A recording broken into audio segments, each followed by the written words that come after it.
E o primeiro assunto de hoje é Daniel Alves. O ex-jogador conquistou liberdade provisória na Espanha depois de o Tribunal de Barcelona, que julga o caso, permitir sua soltura mediante o pagamento de uma fiança no valor de 1 milhão de euros, o equivalente a 5,4 milhões de reais na cotação atual. Daniel Alves poderá ficar em liberdade enquanto seus recursos contra a condenação de 4 anos e meio por estupro são examinados. Além de pagar a fiança, o jogador teve seus passaportes confiscados para evitar uma eventual fuga. Em entrevista a uma rádio espanhola, a advogada que representa a denunciante se disse surpresa e indignada com a decisão, abre aspas.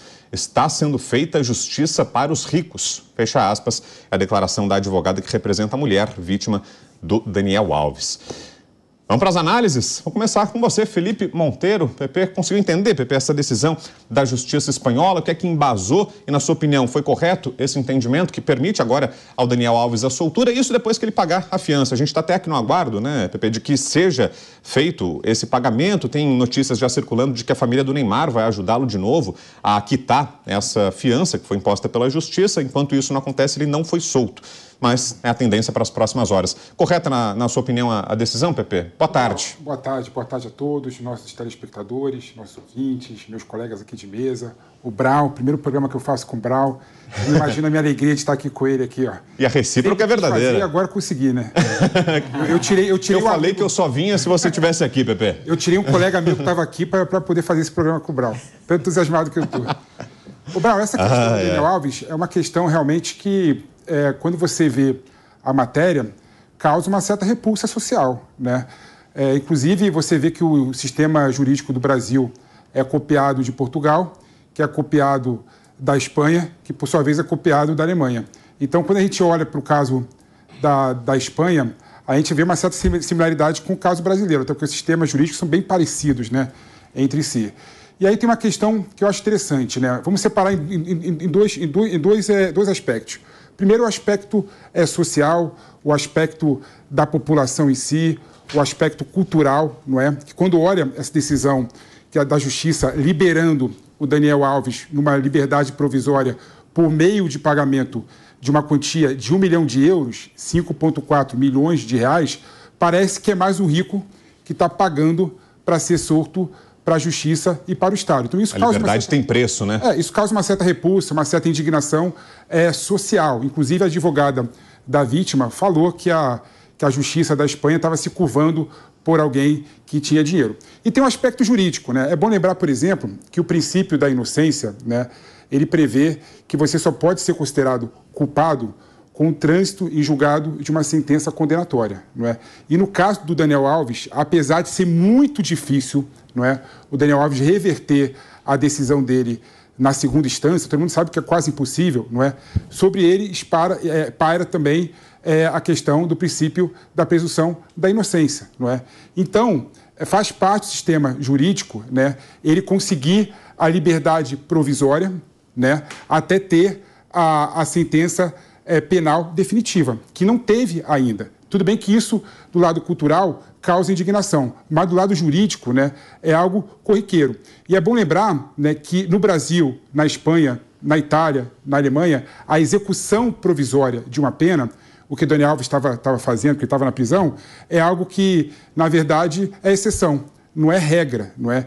Então eu vejo do aspecto jurídico como algo normal. E é bom lembrar que ele não está sendo escusado de cumprir a pena, não. Pelo contrário, ele vai voltar, caso ele seja condenado definitivamente para a Justiça, ele vai voltar e vai ser obrigado a cumprir integralmente a pena dele de 4 anos, ou até mais, caso a Justiça receba o recurso do Ministério Público que quer agravar a pena do Daniel Alves.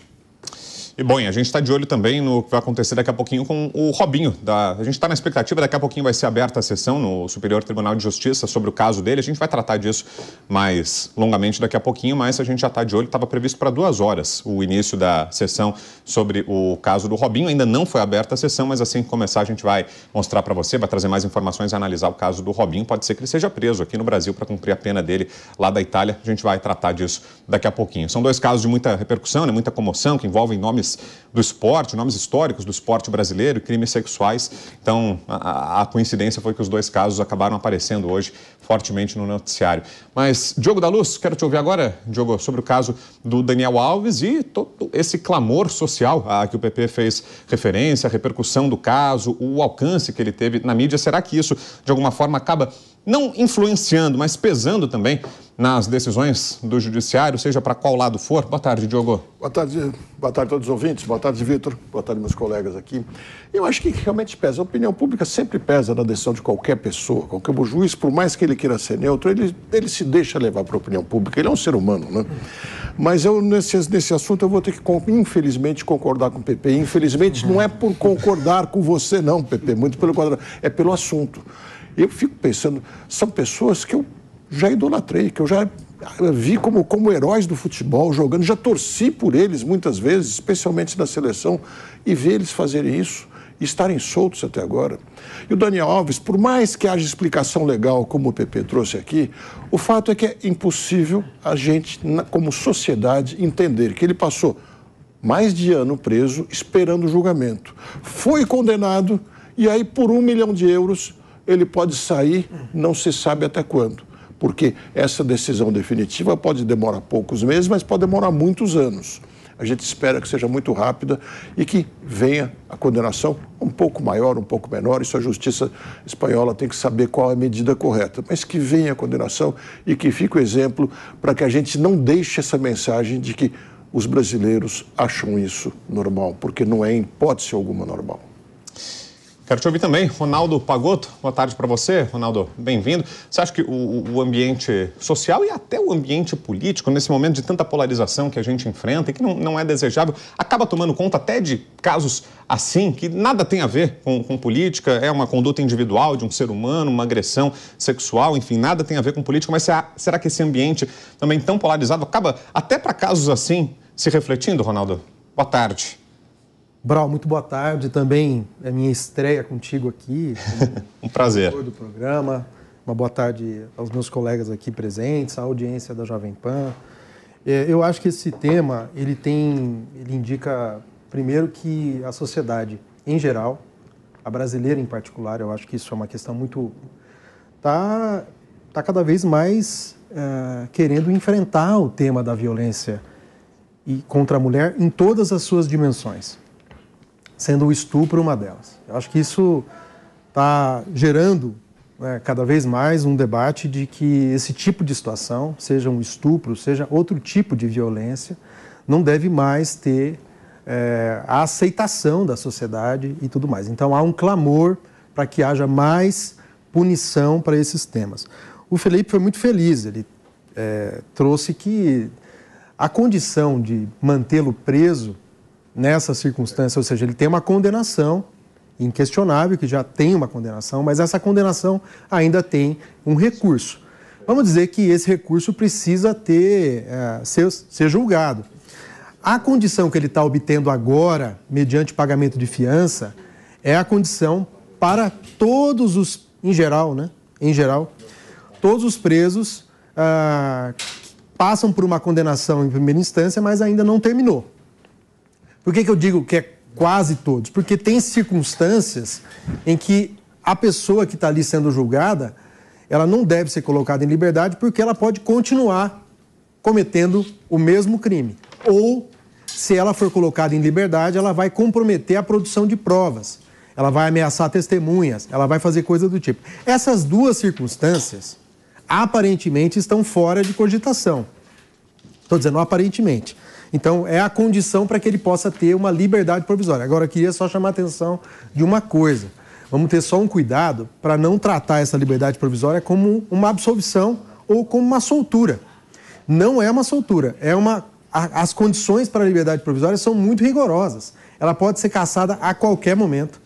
Ele deve cumprir uma série para ele, tem que semanalmente ir à justiça. Não pode viajar, não pode sair do país, entregou o passaporte, vai pagar uma fiança. Ou seja, não estou dizendo que não tem risco, mas ela não é uma soltura assim, pronto, amanhã, tchau, né? Tá cheio de regras. É melhor ali do que na cadeia, mas também não é a vida livre, né? O que nós defendemos aqui como advogado, também estou nesse time, né, é que a cadeia ela deve ser para quem tem trânsito em julgado ou para quem ameaça a sociedade com a continuidade do crime ou ameaça a sociedade e a justiça com o impedimento da produção de provas. Isso deve ser garantido ou deve ser a cadeia para quem ainda não tem trânsito em julgado. Agora, para quem não tem essa condição, eu acho que a liberdade provisória, com todas essas regras, e são muitas regras, e vale observar, não estamos falando de absolvição nem de uma soltura livre, leve e solto para eventualmente fugir, eventualmente alguma coisa desse tipo. Então, eu acho que a Justiça está aplicando a lei, ainda que isso gere comoção, ainda que isso gere, porque há um interesse e um compromisso em enfrentar o tema do estupro de uma maneira mais rigorosa, mas é preciso separar, porque de fato ele não tem uma pena transitada em julgado, então a liberdade provisória é uma medida que acontece em muitas circunstâncias como essa e garantida pela lei, como disse o Felipe aqui. Bom, e daqui a pouquinho, como eu falei, a gente trata do caso do Robinho, porque deve ser julgado hoje à tarde lá no STJ em Brasília. A gente vai voltar a esse tema ainda hoje aqui no Linha de Frente.